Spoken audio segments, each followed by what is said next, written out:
The Mindful Medic podcast is proudly sponsored by the Medical Benevolent Association of New South Wales, ACT. The MBA is an independent charity that has been supporting doctors in New South Wales and the ACT since 1896. They provide specialised counselling, information, referral and financial assistance to doctors and their families during times of adversity or hardship. Their aim is to provide non-judgmental support so that the doctor or family member recovers their well-being and independence and, wherever possible, returns to their vocation. Their services are free, specialised and no referral is necessary. All contact is kept strictly confidential and they are independent of any regulatory body. I think that combined with my early couple of years as a junior doctor really started to make me realize the balance between prevention and treatment. And that balance of prevention and treatment has kind of carried on through the rest of my career because, yes, we need treatments. And there's an amazing innovation and technologies that have developed over time, but also the power of preventing and the power of that community response and that ability to improve our own health and our own well-being and the well-being of the communities around us. Hello and a warm welcome back to the podcast. You've just heard from today's wonderful guest, Dr. Rachel Beanland, who I'm delighted to welcome. Rachel is a public health clinician and now an independent consultant and health advisor. Originally trained in the United Kingdom, she now lives and works in France and has over 2 decades of experience in infectious diseases and public health. A big focus of her work and advocacy is in the reduction of health inequalities and empowering us to live and work more consciously. As has become custom with many of my wonderful guests, you'll not be surprised to learn that she wears a number of additional hats. So Rachel is a podcast host herself, and I thoroughly encourage you to listen to her Authentic Tea podcast. She has engaging conversations with women in medicine to explore how they consciously find ways to live more mindfully and be their authentic selves. Rachel is also a yoga and meditation teacher, and she combines these skills through her platform Resilience Yoga. In this conversation, we explore her own professional journey and her own creative career in medicine. Rachel believes we all have the power to improve our own health, the health of our communities, and the world around us. I was very inspired by her experience and story and this conversation, and I know you will be too. Enjoy. Thank you for making time to speak to me again, Rachel. Really lovely to have you here this evening, Australia time, and in the morning in France. You know, it was really a joy to speak to you on your podcast a few months ago. And, you know, I'm really grateful that you did reach out. It's fantastic to connect with people who are doing not only different things in terms of their medical journey, but yeah, I can take any opportunity to speak about my love and our mutual love for yoga and running and travel. And it really struck me that my audience would love to hear about you and your professional journey and, you know, all of the wonderful things that you have been doing of late. You know, I had Dr. Amandeep Hansra talking about the Creative Careers in Medicine platform a few episodes ago. And, you know, it really strikes me that that is a space that you would feel quite at home. So by way of introduction, I would love if you could tell us a bit about that early career as a doctor and, you know, the subsequent journey that has led you to where you are today in France, doing some very interesting and wonderful things. Thank you. And thank you for inviting me. It is really lovely to reconnect. And it was a wonderful chance to listen to you and to ask you lots of questions. And yeah, I'm very happy to share my journey to date and some of the experiences that I've had. If I go back, I guess, to when I left med school, I kind of knew what I was really interested in. I knew the things that intrigued me, but I didn't really know where it was going to take me. And I didn't know necessarily what path to take. And there were certain points in my medical training and also in my medical career that have taken me into the direction that I'm now in. And if I look back on that, it was probably an understanding that health was so much more than just the absence of disease, and that definition of health being more about our emotional and physical and mental well-being. And one of those pivotal moments for me was actually my medical elective. So I spent my fourth year medical elective at med school in rural South Africa, and I was in a very small hospital there. At that time, the provision of antiretrovirals for HIV was incredibly minimal in South Africa, and they had increasing numbers of people being infected. And I was at a site that was a pilot site for the prevention of mother to child transmission. Mm-hmm. And that opportunity opened my eyes to the inequality of health across the globe.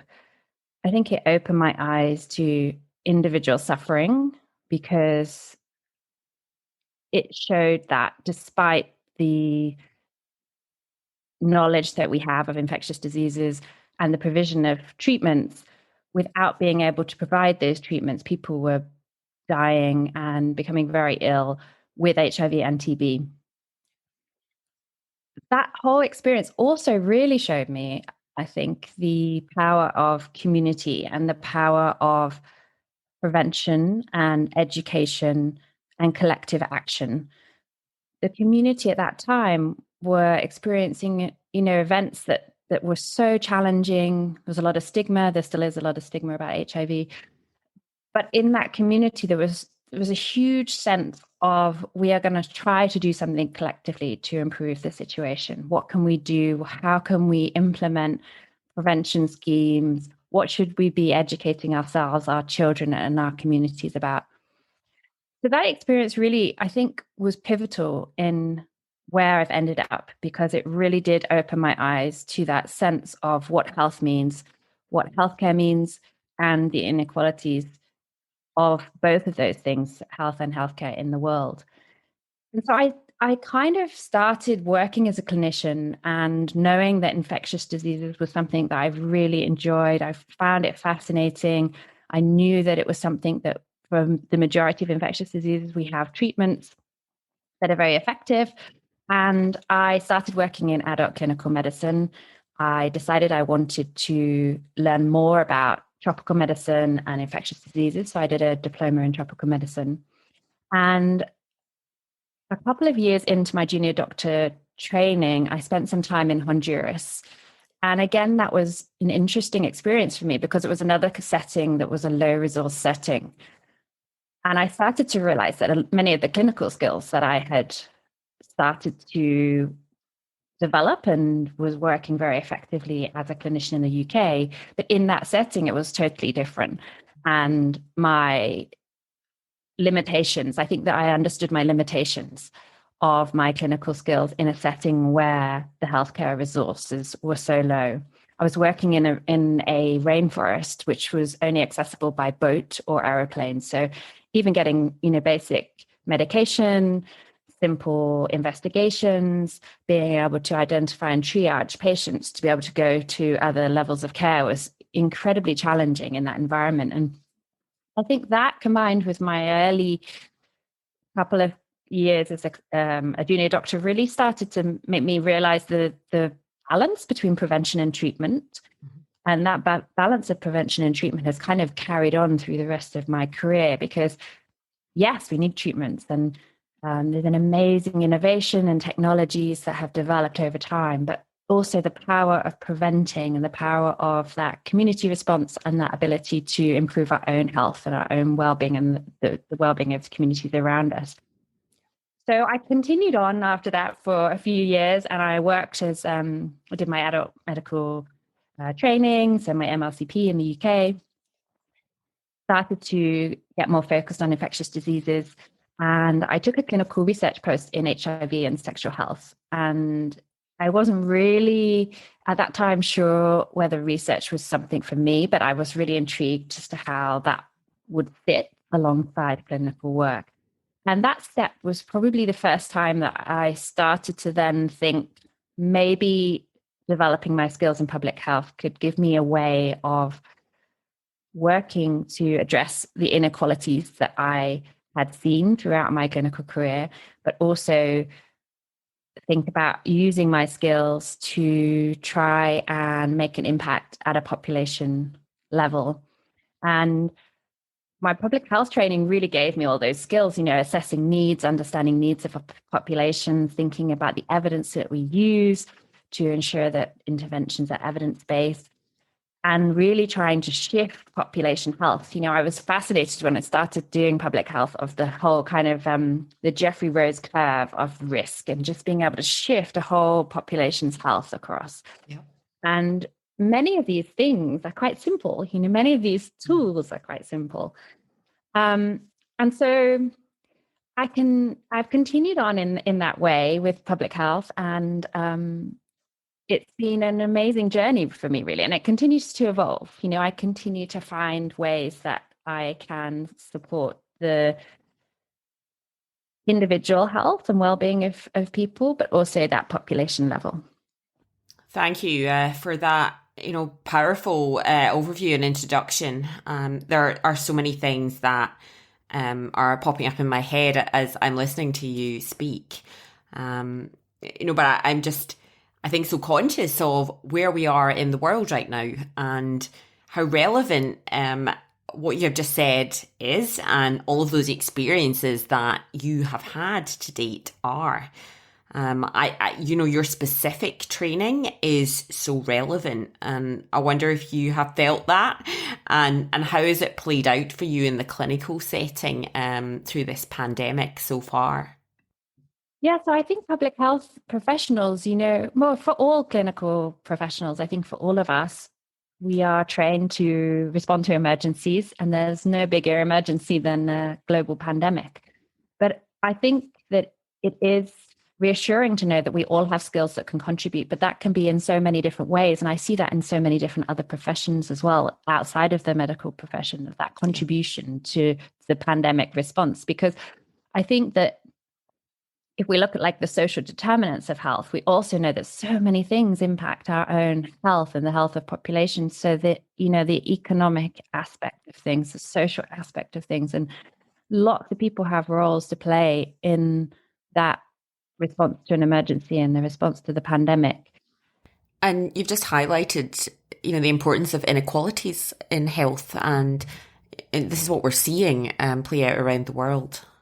Yeah, incredibly so. I mean, as we're talking now, many countries have started vaccination programs, but still there are many healthcare workers across the globe who haven't been vaccinated. And those are the people on the front lines who are really very reliant on in providing that initial healthcare and to be able to support people.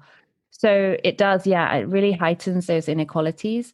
And it gives you, I think for me, that sense of sort of injustice, I think, is something that's been very core to my career, seeing that and thinking, how can I contribute to that? How can I, as one person, do something, use my skills that I have developed through my training to try and rebalance those levels of inequality somehow?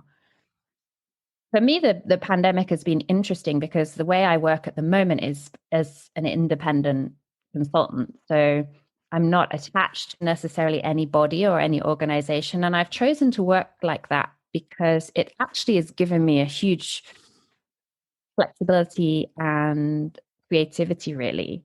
So I came to France 7 years ago, and I really wanted to work with WHO, work with other UN organizations, and understand how policy and decision making can change health and healthcare. And so I take on different projects. And so the pandemic has allowed me to get involved in COVID related projects and to use my public health skills. It's it's interesting to see where that sits. And for me, I think I just take the same approach as to any contracts and any projects that I take on. And one of the big things of the drivers for me is that the people I work with have a very similar vision and goals, and that feel that we're all working together towards the same thing. And so I try to do that with any of the projects that I've been involved with through the pandemic response, to ensure that I'm being really conscious with how I use my skills and my time, and that the way that I do that has the maximum impact. And really thinking about that. Yeah, so you've highlighted something that I really did want to explore with you today, and it's a theme that has come up several times now, and certainly anyone listening to this podcast will be quite familiar with.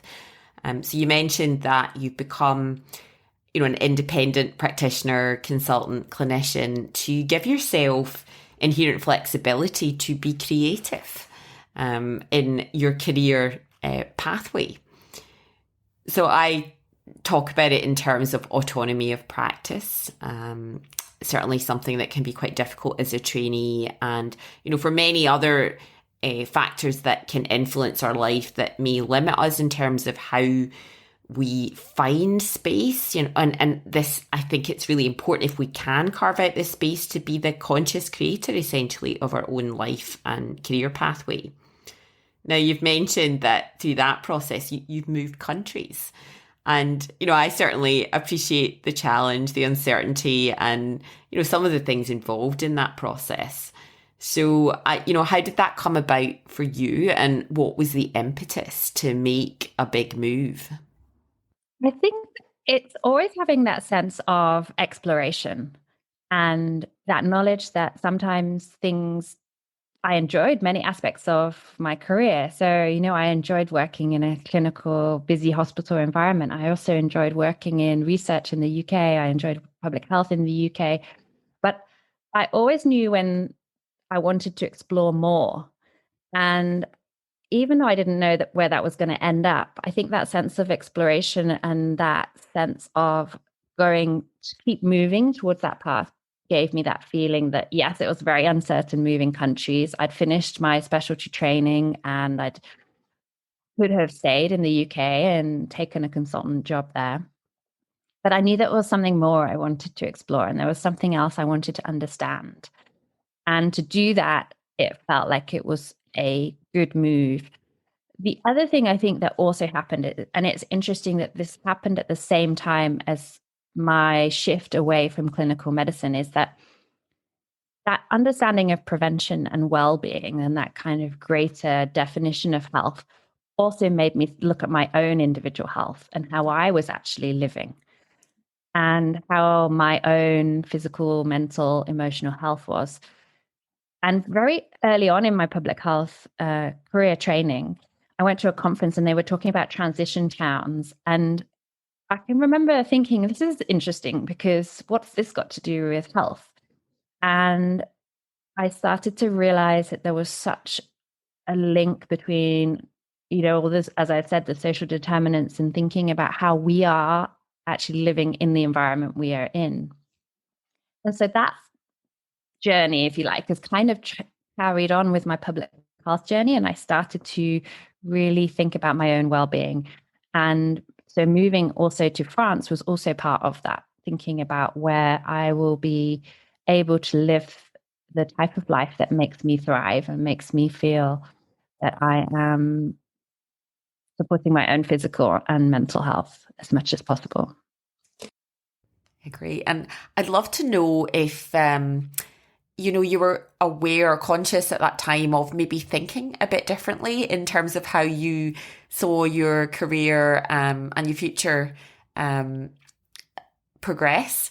We have spoken about this on the podcast again in a few episodes, and I don't think it's unique to medicine, but it certainly is very pervasive in medicine. This idea that your career is in many ways mapped out for you, and you go from step A to step B, and there is a set path. And were you conscious of thinking differently at that time, and have you thought about what it was in you that maybe, gave you this drive to go against the grain, so to speak. And, I think also to have the courage to do and to think a bit differently. I think you're right. I think a lot of people do feel like that there's a mapped out path. I did feel like that. I did feel slightly different. I always had the sense that what I was saying was slightly different. So I would say, even when I was working in a hospital, I would often say, but I really want to improve the health of people in different countries or globally, or think about how I could use my skills in a different way. And I always knew that my voice was different, that I was saying something different. But at the same time, the thing that I really didn't identify is I really couldn't identify people that I wanted to follow their steps that they had taken. I really struggled to find role models, particularly women who had the same interests and experience that I was looking for. And so, although I think I knew my voice was different and I wasn't kind of feeling comfortable in that next step is this, I also knew that maybe that was because I wasn't going to follow that course and that wasn't for me and that there was something else. So I think those together, that sort of sense of, yes, maybe this isn't the most comfortable fit for me. Let's see what can be. What is that comfortable fit? So again, you've highlighted something that I know we had an opportunity to talk about on your podcast when the tables were turned, and this idea of the potential importance of having strong role models or people who can mentor you, particularly at challenging and transition points in your career. And I know that you just said that you struggled to identify people, particularly women, in the past, but I suspect that you feel a bit different about that now. And I know that you have a couple of people you'd probably identify as mentors. Can you tell me a bit about the evolution of that, how you identify people and what the journey has been today and their importance in what you've subsequently done? Yeah, I think it has been interesting to look slightly outside the box for those role models. And maybe before I was only ever looking for people who were doctors.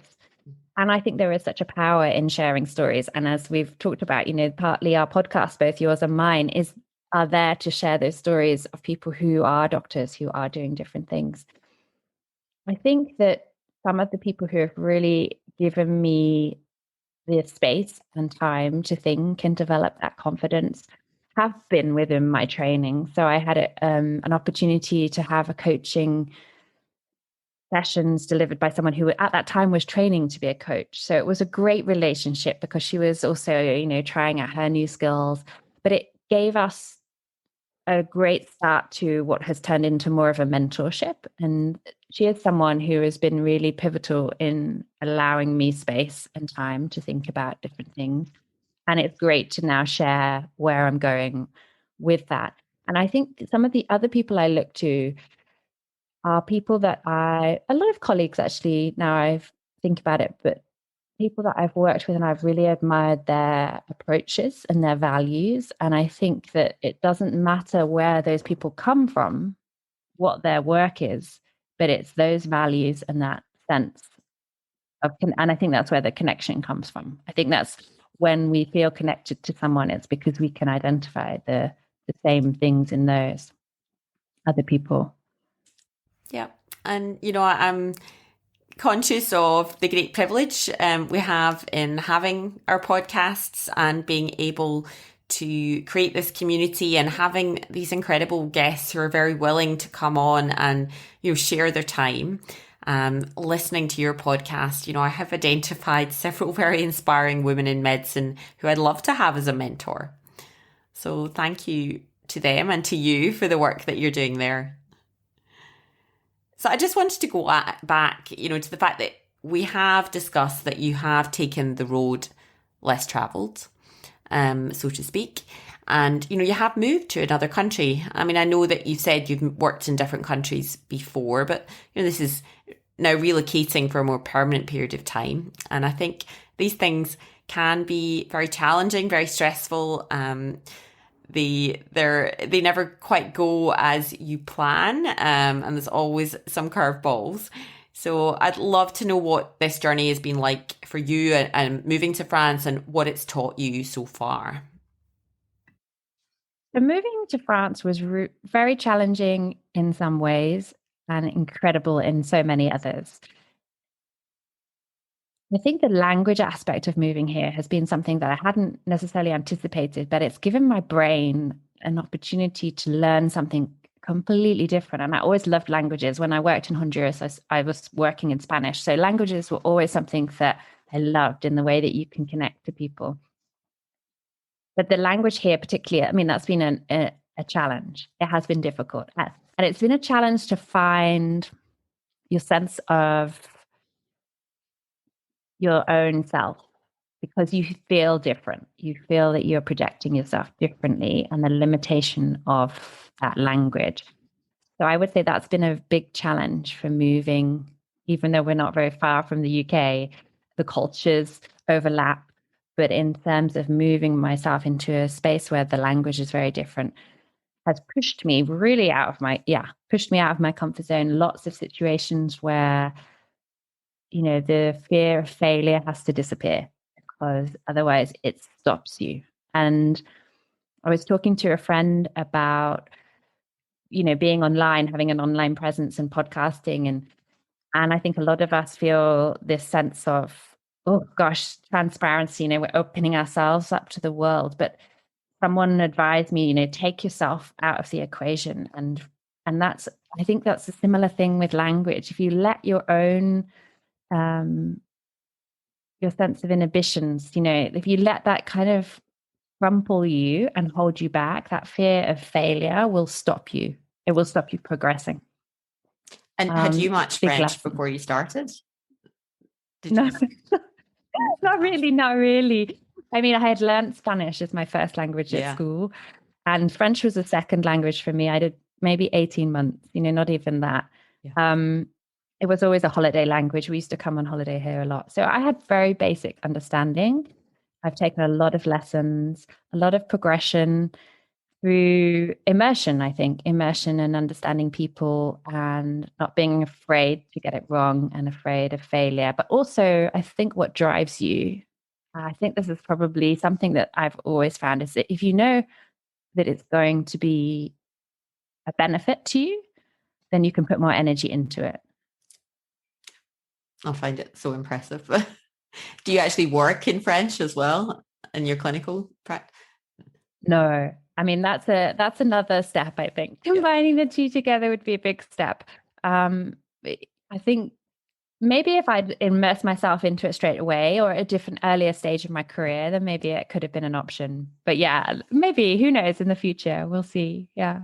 I didn't think this was going to be the segue into the yoga, but we were talking, I'm doing I told you about my mindful self-compassion course, and just part of one of the exercises where we're doing like the body scan, and I love yoga nidra, and it's one of my favorite things to teach and to actually practice for myself. And one of my favorite all-time guided yoga nidras was conducted by Wendy at Australian Yoga Academy, and she is French, and she did it all in French. And look, I have conversational French and I recognize most of the anatomy, but there's maybe a couple of things that I didn't. But just her voice and just the French words for the body parts, it was the best yoga nidra. I made her do it again for another class. I remember she'll need to record that. Just the French voice, it was just sublime. That's very funny because I also have found a similar experience with Yoga Nidra. So I really love Yoga Nidra as an additive practice, that sort of segue between the deep meditation and kind of, transcending to that in-between conscious level. And for me, I do all my Yoga Nidras, or the majority of them, in French. And I've just done a training to understand more about Yoga Nidra, and I did it all in French. And that was also to try to, because that's a great way to learn a language. If anybody is wanting to learn more language, learn something in that language because you're more likely to be passionate about it. but there is something very beautiful about yoga nidra in French. And I mean, that's something that I have thought that would be the potential. That could be a potential for me to be able to combine my language skills, because it Yes. is a potential approach to be able to teach in French. Yeah. And you just made me recall Kira, who I had on the podcast, Kira Balmano. She's the vet and the ultra runner who's gone. She's actually in Austria, I think, at the moment. But she was learning German before she went back overseas, and she was doing all her yoga classes online in German just to help with her language. So there you go. Yeah. Um, So you are, yoga practitioner, yoga teacher. I'd love to explore that kind of parallel journey. I think you mentioned, I said I was 18 when I did my first yoga class. You were pretty much there as well in your early 20s. Can you tell me about that experience? And again, tell me a bit about what it meant to you then and what is yoga to you now, and how that journey, which I find very exciting. Yeah, totally happy to share some of that experience. And it's interesting to look back on it, I think, because like you say, I was in my early 20s. And at that point, I had an intrigue into yoga. I knew that it was something that I wanted to understand more about.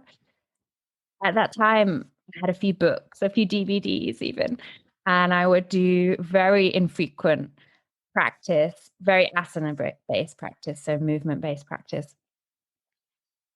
I did go to a class which really stuck in my mind. And this was I was an SHO. So, 2 or 3 years into my clinical training, I went to this yoga class, which was held in somebody's house. It was very intimate, it was very dark, it was very connected to the breath. We did a lot of mantra, and it was something else.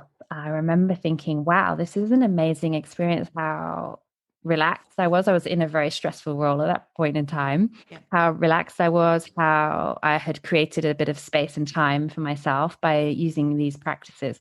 And that really stuck with me for a long time. But my life was a little bit chaotic, a bit hectic. And I would always look at yoga classes. I would always see them, and I would often book them and then cancel them because I just was not prioritizing my own health and well-being. And when I started to realize I needed to do that, that's when my yoga practice really started to develop further. And I committed to some classes and regular classes, and also explored the world of online yoga, which I think, has opened the world of yoga to so many people. I mean, it's amazing, really, that that's happened in our lifetime. It was, something when we were in our teens would not have been accessible. And now thousands of people can access yoga. Which online teachers and spaces did you initially explore? So the first ever couple of videos I had were a teacher called Dagmar, and Dagmar Spremberg, and she is actually in Costa Rica. So she runs a yoga retreat center in Costa Rica. Years ago, she had put a couple of yoga videos on YouTube, and that was my real first introduction. And it's a beautiful example of how things change, because I'd never practiced with her in person, but during the lockdown last year, she started to do Zoom classes. So I actually started to have the opportunity to connect with her even more. And it was just amazing to hear how many people had been in a similar situation to me, that her couple of classes that she'd recorded had been pivotal in people developing their deeper yoga practice. And these teachers are amazing. Pioneers. Yeah, they really are pioneers. It's like Leslie, Flightmaster, and who's left this incredible legacy. Yeah, exactly. And so much talent and experience that can be shared in that format, and the ability to share in that format. And then I started to do a lot through the Eckhart Yoga Academy, and doing lots of lessons with Eckhart Yoga. And that was something that I then just started to develop my own practice with, much more regularity. And I think it was because I could see the benefits, I could feel the benefits for myself. And through that period, what would your practice look like? We've obviously mentioned the physical postures or asana, but you speak about that real connection to the breath. So, when you had some time, when you had a day off, or you had some time between your schedule, what would you do? What would it look like? Yeah, so I think it's changed over time, and it continues to evolve. And I think what has led me in to doing that has been understanding it more. So when I've started to do my teacher trainings, I think that's really given me a sense of understanding my own needs and my own body. So sometimes I will do quite a high energy vinyasa flow and feel really strong. And other times I really do yin and I will do something quite slow. I always have a meditation practice that runs alongside my asana practice. And I think as I've started to teach and started to train to teach, I also learned so much more about the philosophy of yoga and really understanding that sense of yoga being so much more than just our bodies moving on the mat. And that has really given me a different way to approach my day to day. So I would say I'm kind of try to be a yogi all day long. I try to really live in a kind of karma yogi manner. So like that sense of karma yogi being, being less attached to what the outcome of your action is. And yeah, so I sort of see my yoga practice as a different, even though yoga practice is on the mat in asana, there's so many elements of my day-to-day life now, which I kind of like to connect to my yoga. And I think that's still evolving. Like for so many of us, it's such an evolving thing. Yeah, and what you're saying there reminds me so much of the words of Dominique Salerno, who's been on this podcast, who's one of my main yoga teachers and mentors. And she always says, the yoga begins when you step off the mat. So I really do see the practice as a tool. It's a tool for life. So what actually then prompted you to begin your yoga teacher training journey? I'd love to know how that transpired. I think similar to you, actually, I remember you saying that you were sharing it with other people. And teaching is something I've always enjoyed. So I've always done aspects of teaching in my public health and my clinical medicine. But I started to share my yoga with other people, and people would ask, could you do a yoga class? Oh, you seem to do this every day and seem to get lots of benefit. Can you, explain that to me? And could you do a class like on a weekend if we were away for the weekend?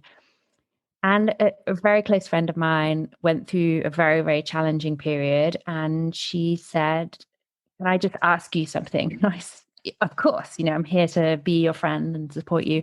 And she said, do you mind if I just come to your house every morning and practice yoga with you? I know you do yoga in the morning. I know that you often use online videos. Can I just come and just practice with you?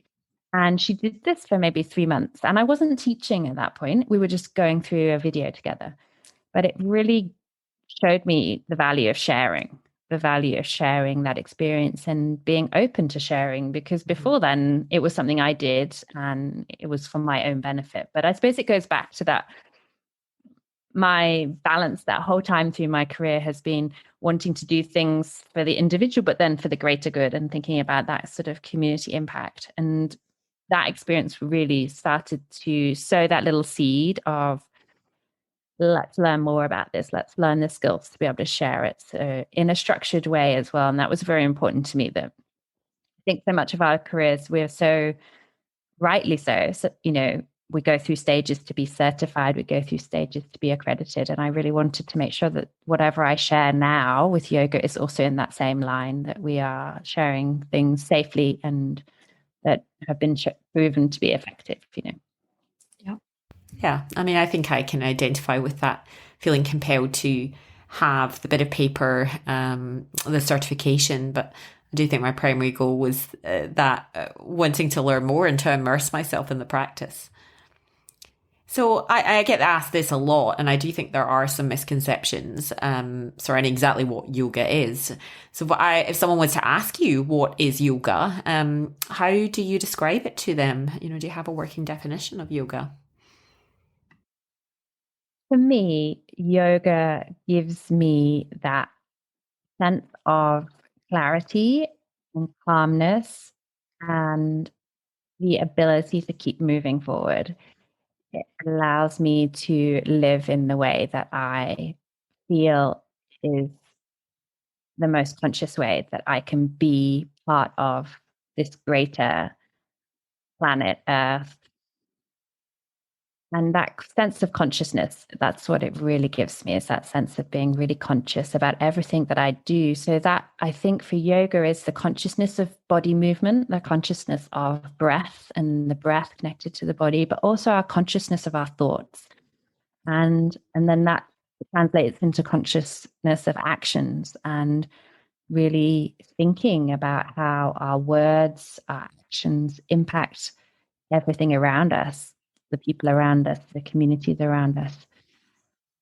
Yeah.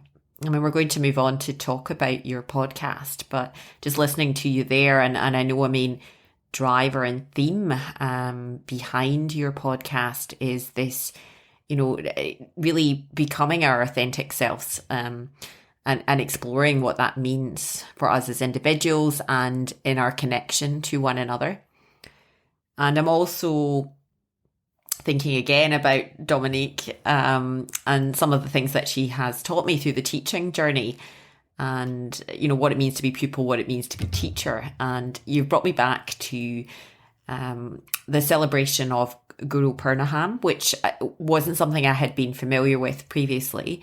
And you know, over the years, I've attended a couple of her classes about the time of Guru Purnaham, and you know, she has a very accessible, no nonsense, modern and user friendly way to explain things. And you know, she will always say, you know, I don't like the word guru, but you know, work with me on this. You know, this idea of being a teacher, so more the teaching definition of guru, and the idea of guru and laru, so pupil or light one, and how you're acting within your own sphere of influence, but you're drawing pupils in, and they in turn are, you know, doing likewise. And it's that idea of trying to act within our own sphere of influence, but also to be our own teacher.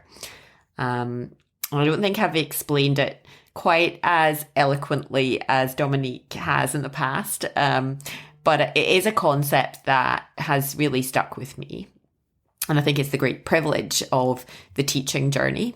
And I think that also now, you know, translates into my clinical space as well as, you know, still pupil, still teacher. We're ever eternal students, and I certainly step up and learn every day, if not sometimes every hour. And I know that you now have a dedicated teaching practice. I know that you've had some online presence through the pandemic and continue to do that, but have more and more involvement in your local community. Can you tell me about your teaching offerings, in terms of classes and meditations, and also how you fit that in your week and around your clinical work? Yeah, so I think each week for me always looks different, and I love that. I do love that. I think that's something that has been really important for me. And the way that I have been trying to share my yoga has changed and evolved. And I always try to be quite responsive to the needs of my community. And I think that's something that's quite challenging. I'm sure a lot of yoga teachers are finding this because our lives are changing so drastically. So it was important for me to have an online offering and to share things that are easy for people to digest without having too much of a time commitment or a difficulty in accessing, really. And so initially that was where lots of short meditation sessions, some of the pranayama. I think these are really great tools for going through what we're all facing at the moment with levels of uncertainty. And because of my own change of settings, like we moved in January, being able to share it online has given me that consistency to be able to share my yoga with other people. And I would love to, now that we are now settling into a new community, yoga will be something that I can share with that community in in-person classes when we're able to do that.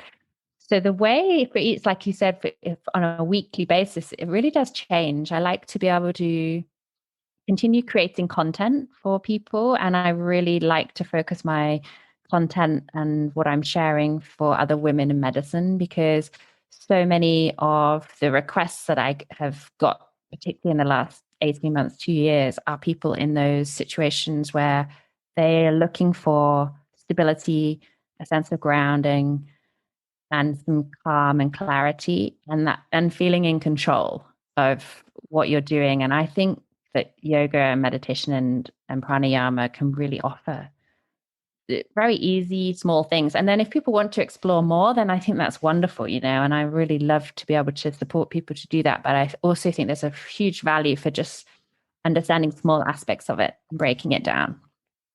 Yeah. And, that takes us back, I think, full circle to the beginning of your conversation when you emphasize the importance when you're talking about prevention in health, for example. Epidemiological kind of studies of this have shown that at population level, very small shifts can actually result in very sizable and considerable change and impact. And, I think I said at the very first episode of my podcast, I was talking about Jamie Oliver having a very, I think it's a very eloquent visual of this. He talks about the importance of, not just moving from straight to the green zone. It's not necessarily what it's about. And actually most of the work and most of the magic happens when we move from the flashing red to the red zone. And I'm certainly guilty of this, this feeling that I have to go straight to A and be all or nothing. When actually these incremental small steps, and the hardest one is to start. It's that first step. I think we talked about that last week with Dan Dworkis.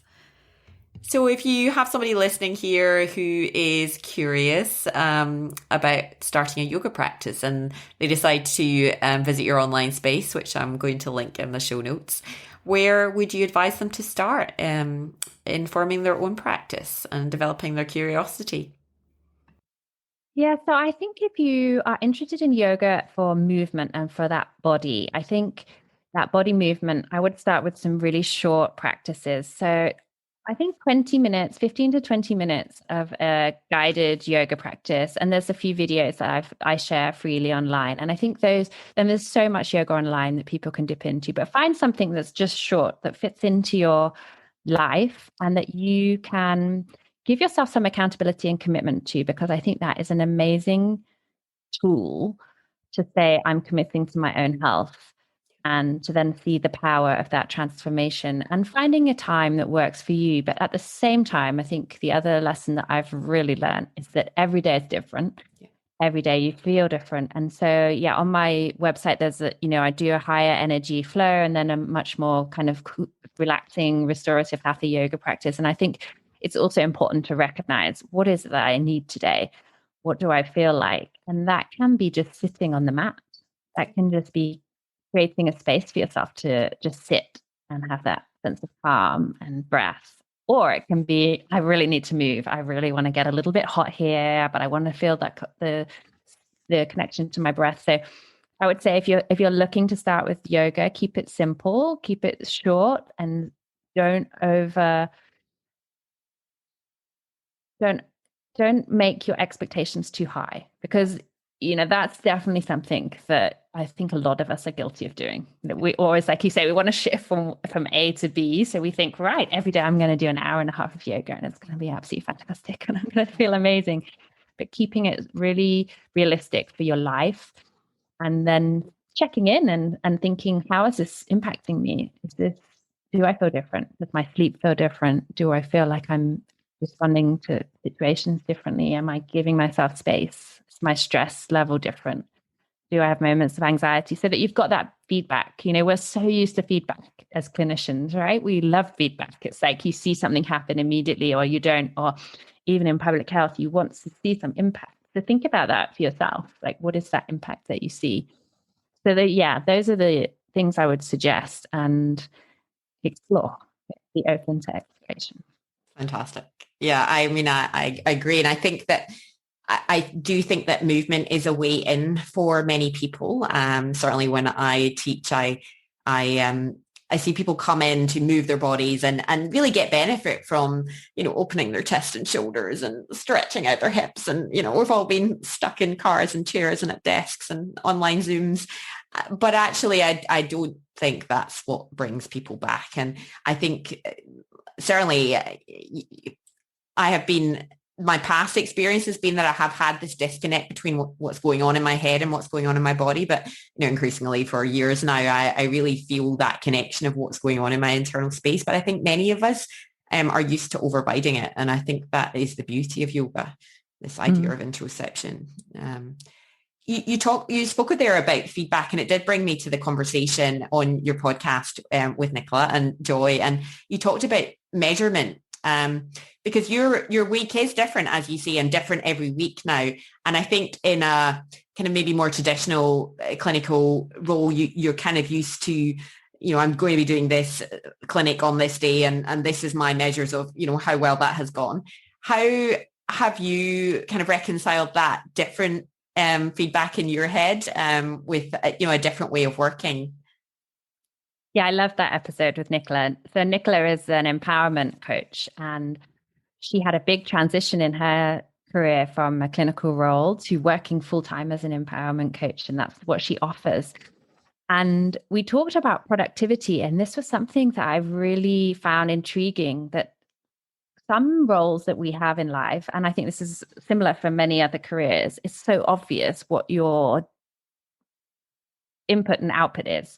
You do a task or a role, and it's really easy to measure. So you go home and you say, I've seen X number of patients, or I have written X number of manuscripts and it's been submitted and it's been accepted by a journal. For me, that shift to working much more independently and for myself had to question my own understanding and definition of productivity. And what is being productive in my vision? And I think for me, the answer to that is what I'm doing contributing to my own goals? Is what I'm doing contributing to the goals and the vision that I have for how I want to use my skills? And continually questioning that and understanding, again, I think it goes back to this understanding and that self-exploration, which my yoga journey has really opened up for me, that really understanding that self-inquiry and really understanding yourself, because that also is something that I learned when I'm able to write, for instance. Some parts of the day I'm much happier writing. Other parts of the day I'm really fidgety and a big daydreamer. So I will procrastinate. I will think about other things, and understanding myself so that I don't push myself to do something at the wrong time. And I think that's such a yoga principle of, like you were saying, being on the mat and moving and thinking about how we're doing these things. It's also how I try to now navigate my worlds of work, that I don't, unless obviously deadlines are always going to be there. We always have to do things sometimes that we, cannot give us that sense of complete freedom. But the majority of the time, I think it's about really listening and thinking about when you're most productive. And sometimes that can be saying, I'm really not working very well today. I need to just go outside, do some yoga outside, or go for a walk, go for a run, go for a hike, and giving yourself that permission. And I think that's something that also Nicola talks about on the podcast, that sense of permission.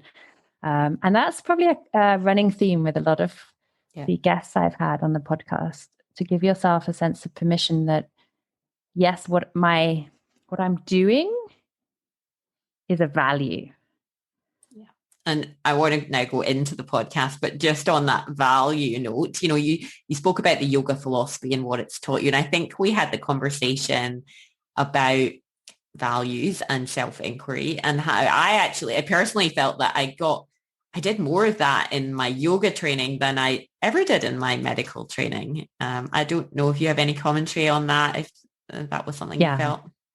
I think that's it's very similar for a lot of people. I think we go through a career, and I think because it's so set out for us, it's a vocation, isn't it? So we go to university, we immediately have the next step ready for us, that it's very rare. And I think maybe now it's becoming increasingly shared with medical students or trainees. And I think it depends where you are and what your training looks like, to actually think about your values. And you're right that I think it's giving people that space, which is why it's so wonderful to speak to people who now offer that space to other people, but they have a sense of where they've come from. because it is quite unique being a doctor. And like it, I mean, I'm not saying it's any different to any other career necessarily, but I think it's helpful to understand that pathway and to then give that space to people to really think, what are my values? And for me, the first time I really started thinking about my values was when I had that very short amount of coaching with my mentor, who's continued to sort of mentor me as I've gone on. And then going through my yoga teacher training, it was that space. It was that space to reflect and to think back to the person that I am, and to think, how can you be that authentic person? How can I be the person that I truly am inside? And what steps do I need to take to ensure that I show up like that every day? And so talking about authentic conversations, now you said that, if somebody had, said to you a couple of years ago that you would have your own podcast, you would have laughed at them. Tell me, a bit like me, you've had a podcast now for over a year. How did that transpire? And talk me through the inspiration behind the podcast and the title. Yeah, so I really would have found it quite strange to think that I had a podcast, mainly because I think I thought it was for other people, which is something that we are often, I think, for a lot of people do. They think, oh, that's not for me, that's for someone else. Being online and unveiling yourself and sharing yourself as you are is quite a scary process. I found that quite difficult, that sense of vulnerability of, this is who I am and this is who I want to be. And I think that lesson that I shared about taking myself out of the equation has really helped, because if I know in my core what I hope to achieve by doing something, then by taking myself out of the equation, and I'm just focused on that goal and that impact. And I also had, maybe I was finding a couple of years ago that actually I was really struggling with my voice, which is quite an interesting thing. And I don't know why this happened, but I was finding that I didn't always feel like I was saying what I really wanted to say. And this was happening in a work situation. And I would often find that my voice was giving way. And through my yoga training and thinking kind of about the chakras and opening up your voice and being more authentic, that's helped me. But I also did some voice empowerment coaching. And interesting, the yoga, she's also a yoga teacher and a musician, and she does a lot of voice empowerment. She's called Kibanu. And she also had a similar experience of moving to another country and learning a new language. And I think that process for me started for me to almost swallow my voice. Like I wasn't projecting what I really wanted to say. And it was something that was really bothering me, because I knew that I felt confident with what I had to say, but I couldn't sometimes project it. So I did this voice empowerment coaching, which was immeasurably helpful. And now I love the power of voice and the power of storytelling. And so that's why I say, a couple of years ago, I wouldn't have been comfortable recording my own voice and sharing my story and asking other people to share their story. And it's given me that confidence to do it. And the reason I wanted to do the podcast was really to share stories of other women, not that they're different to men working in medicine, but I think that those voices are often not heard. And from my own experience, as we were saying about role models, I often haven't found people that I could relate to. And so the idea really is to have women in medicine who have found their own little path. And that path looks so different for all of us. And I think that's the joy of it. The joy is that we can have passions that are medicine, that are about health, but we can also have other passions to support people and help people and make our own impact in the world. And that's really, that's the joy of doing the podcast, which I just love. And I think part of it is that connection, you and I talking to each other, it's that connection with other people and thinking, oh, wow, she's doing this. It's so interesting and hopefully inspiring to the audience. Well, I very much think it is. And it's interesting that we've already, the kind of 6 degrees of separation, we had mutual friends and I've kind of gone on a little down a rabbit hole actually listening to your podcast and shared it with my colleagues. is there any standout episodes, any pearls that you'd like to share? I'm going to get people listening, but and anything else that you've learned through the process, because I know I learn every time I sit up to my microphone. So I think, yeah, the podcasts, all of them have been amazing. It's been wonderful to connect to people. And some of them I've reconnected to people. So people that I've either worked with or people that I trained with who I haven't spoken to for nearly 20 years. The episode with Nicola I loved. So she talks about her transformation, her exploration of self-compassion, the empowerment coaching that she now delivers to people. And I think the vulnerability that she delivers in her own story of the real honesty of how she felt when she was working as a GP, as a general practitioner, and what drove her to really think about what she could deliver and the skills that she has now. That was really beautiful. I really loved her episode. Yes, I thoroughly enjoyed the episode with Nicola. She also did some mindful self-compassion training, and I thought she was quite funny. Actually, she said, I signed up for this course. I think she did it overseas with Kristen Neff, and she was like, how can you spend 5 days studying this stuff? I thought self-compassion was just being kind to yourself. And then, I think I probably felt the same. And now I realize, there's obviously so much more to it. And, she came to the same conclusion through that process. So yeah, no, it was gold. Yeah. And I think also that she gave an example of when she had been traveling somewhere and been called to support someone who had a cardiac arrest, and her response to that, and reflecting on how she responded in a different way than she may have done previously, and just being able to be calm, which I think a lot of us can be because that's what we're trained to be, but then have that moment of what is the trauma that I've been part of here, and to be able to think about that, how that impacts on your well-being. And a lot of her work now, she supports other women who have been through trauma. And we had a really interesting conversation about, as a doctor, you're trained to support other people deliver bad news, and your communication skills are often about keeping a veil on your true emotions. And it's so important that we also acknowledge what's going on inside and let that come out. There's the right place for doing that, obviously. I find that really intriguing. And that made me start to reflect maybe on things that, I had maybe not dealt with in those ways and could have dealt with it, to discuss them, to explore what feelings they'd given me. Yesterday we were, that's exactly what we were exploring, dealing with difficult emotions. And I think, many of my colleagues, and there's many psychologists and social workers and many people doing the training with me. And, a lot of us spend our day holding space for other people in difficult times. And I think, for self-preservation, but also, that aim of protecting the other person or your patient, your client, you have to keep that kind of equanimity. And we've spoken about the value of yoga for self-calibration regulation. But I do think, that idea of, our humanity and our fallibility and our vulnerability, we're not really allowed to visit that. And I think it's a scary thing to actually start to work with, because part of me is actually a bit terrified, because I really don't know where I'm going to go if I invite this in, but doing that gradually, slowly, in a controlled way, and then letting it go, the kind of let it go.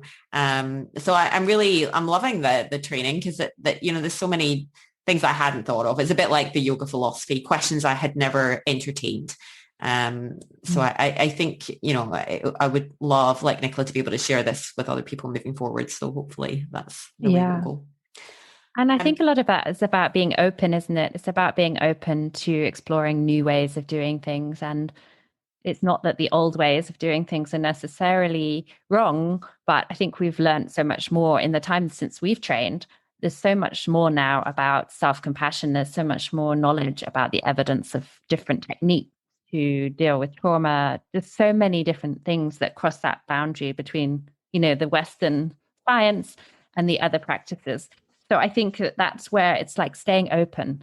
And we were just talking about podcasts, but the other person and you also, our mutual friend, is Penny. And Penny is someone I trained with. And we were at this stage where we were both, I was doing my adult medicine exams. She was doing her pediatrician exams. We were like, I felt like we were both battling in some direction.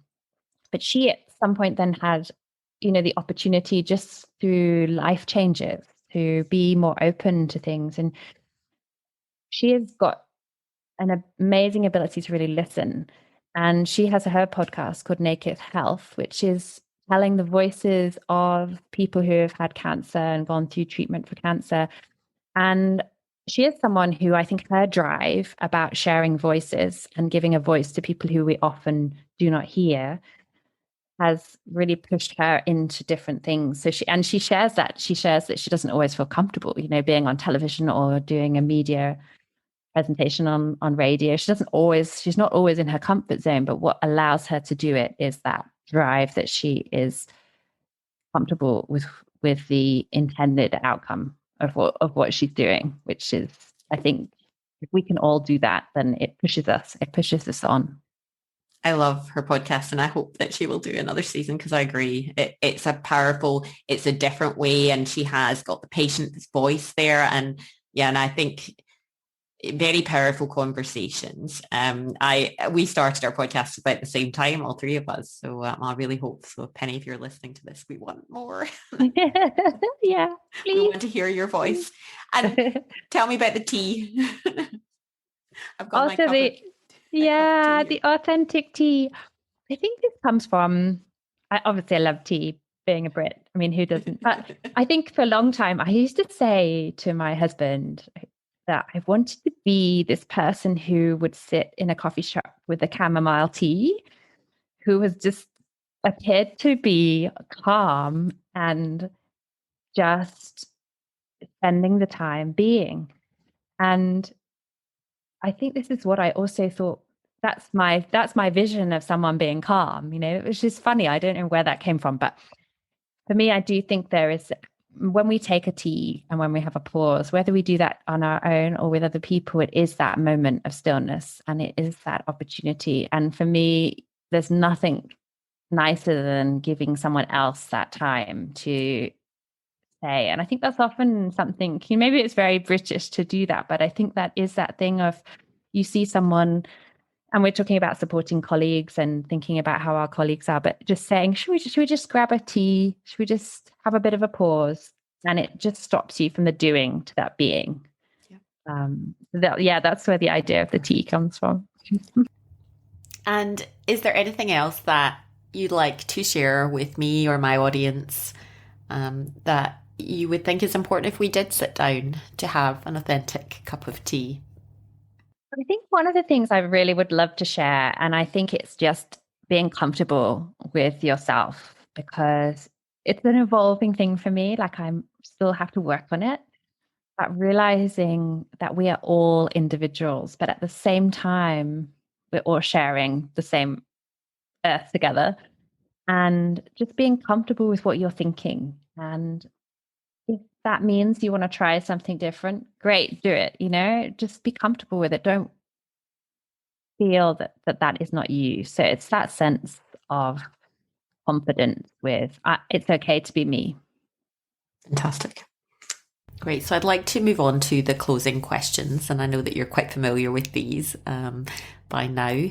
The first one is there anything that you have read in the past or more recently that has had impact or influence on you that you'd like to share, and we can add it to the book list?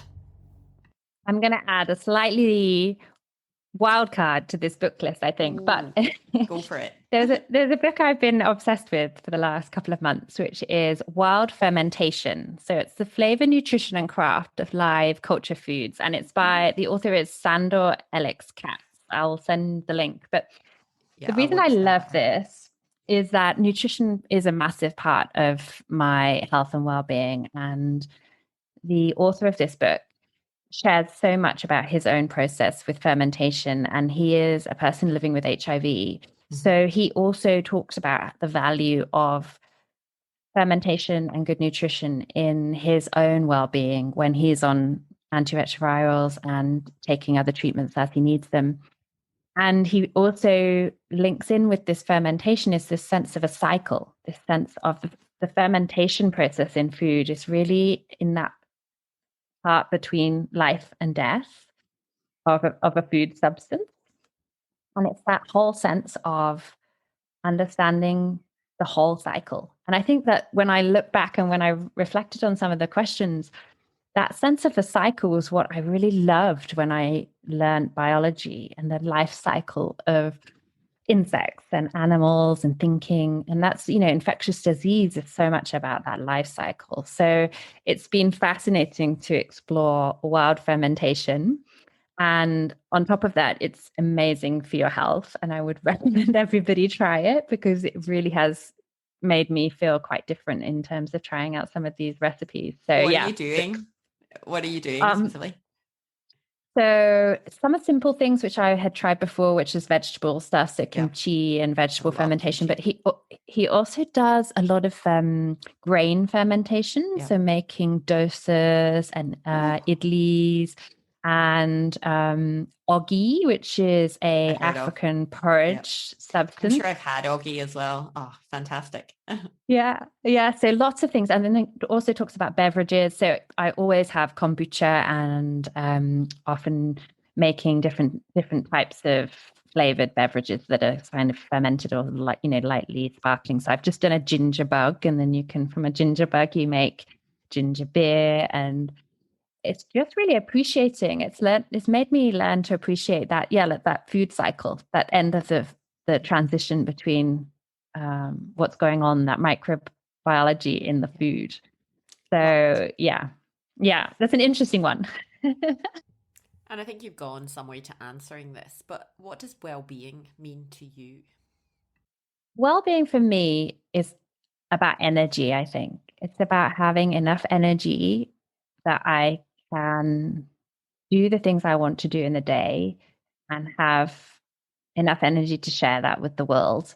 So whether that's through yoga or public health or simple things with my local community here or with my partner, my friends and family, it's that balance of having enough energy to do all of that and to still feel healthy and whole at the end of the day.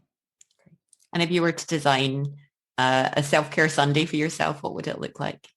Well, so I think so many of my days that give me joy are always a bit of meditation. I love to do meditation in the garden and to really feel that I'm surrounded by what I'm creating in the garden. Asana movement, yes, but also movement in general. So being outside is a big thing for me. That is part of my connection to the world around me, and whether that's hiking or cycling or running in the mountains, that feeling that we're part of something else. It's a reminder for me and a time to find that calm and that stillness. So a combination of those things. And then I think also the connection with other people. I think that's something we've all found very difficult in the last 18 months. But the part of the reason I love France is that whole sense of, the ambience of sitting together and sharing stories and listening and supporting each other. And I think having a little element of that thrown into my Sunday, so a couple of neighbors over for a drink in the evening would be a lovely way to have some self-care. Sounds idyllic. I am there. And finally, we have spoken about yoga being important to both of us as a tool in terms of challenge, for self-calibration and regulation in adversity. Is there anything else in your self-care toolbox, anything else that you deploy early in the piece when you are more challenged? I think that gratitude practice can really help. So I change my gratitude practice a little bit. Sometimes I do a very formal gratitude practice where I write every day 3 things that I feel grateful for. I've also done an extended gratitude where you do like the 5 fingers. So you do 5 things and you can kind of develop them a little bit more. But sometimes my gratitude practice can simply be being when I go to sleep, thinking of those 3 things that have happened in the day that I feel grateful for. And I find that that's a really good way to keep that element of positivity, even if everything around you feels chaotic or difficult, because most of us can find something that we can feel grateful for. And I think in general, writing can be really helpful. And for me, I've always written diaries as a child. I used to write copious diaries, but now, that journaling practice is something that I often find if I've had a really difficult time or my head feels very busy, that just sitting and writing it and getting it out onto a piece of paper really helps me process. And it's like talking to a third person. They can't talk back to you, but it's giving yourself that time to process what's happened.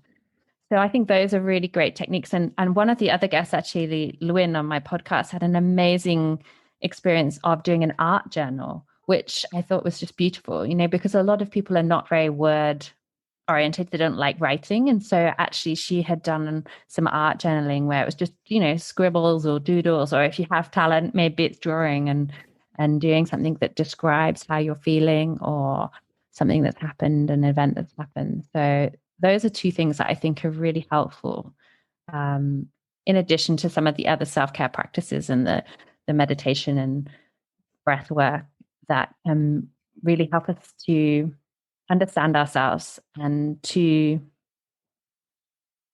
deal with what's going on, but be able to keep moving forward. I had the opportunity to speak to Dr. Amandeep Hansra on the podcast 2 episodes ago, who's the founder of a platform called Creative Careers in Medicine. And I mean, it's a fantastic space. I think you would enjoy it. I'll send you a link. There's now over 11,000 doctors and allied health professionals, nurses on the platform and sharing experiences of going off piste and of doing other things within and outside medicine, and really creating, being the conscious creators of their careers pathways. And you do, there's a lot of anonymous posting and sharing, because I still think many of us feel that maybe there's a way you should do things. But I do think that is changing. And, so much of what you said here today and the way that you are consciously creating your own authentic pathway, I find very inspiring. And I think people listening to this and to this podcast will definitely identify and have really enjoyed listening to you. So thank you very much for sharing your story to date. Yeah. And I think we aren't meant to be solitary individuals, but I think so many of us can feel that sense of loneliness when we're not able to explore all those different parts of our personalities, and realizing also that our careers are lifelong. And that's the joy of medicine in a way, is that there's so many different avenues to explore. And I think that sometimes it's difficult to see that because of so many external factors. But yet, I think there's just that sense of exploration, not getting too worried about failure, and realizing that everyone has their own set of skills and they are valuable to the world. My colleague Anne Creighton recently said that the next time she goes for an interview, she'll be asking her employers, how could you create autonomy, meaning and belonging for me and my work environment? And, I think we're actually very lucky, when I was reflecting on this, that I don't think it's hard to find meaning in our work, or I certainly don't find that difficult.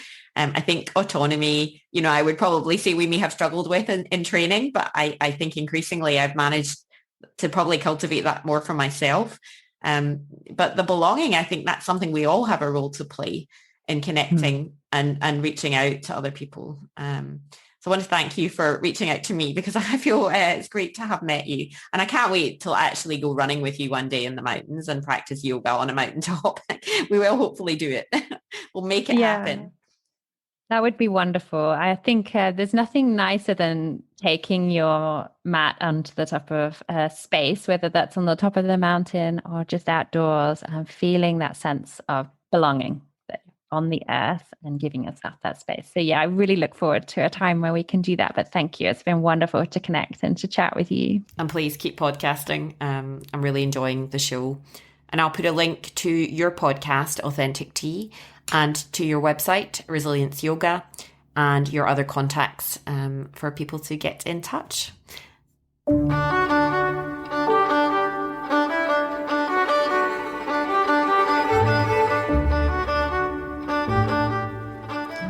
You have been listening to the Mindful Medic podcast.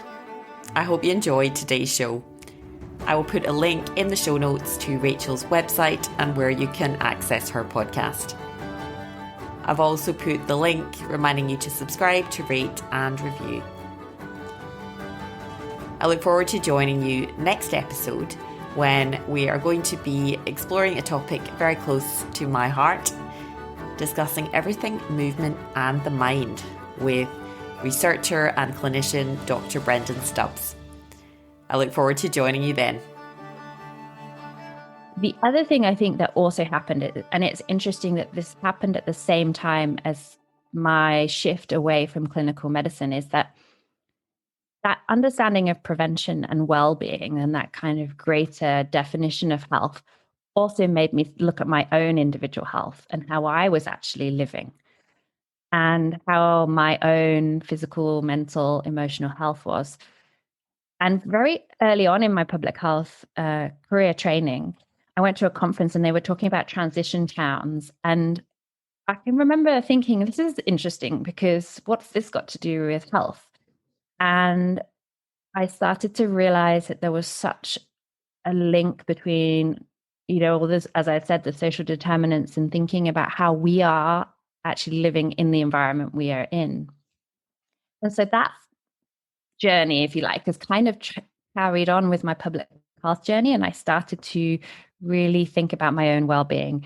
And so moving also to France was also part of that, thinking about where I will be able to live the type of life that makes me thrive and makes me feel that I am supporting my own physical and mental health as much as possible.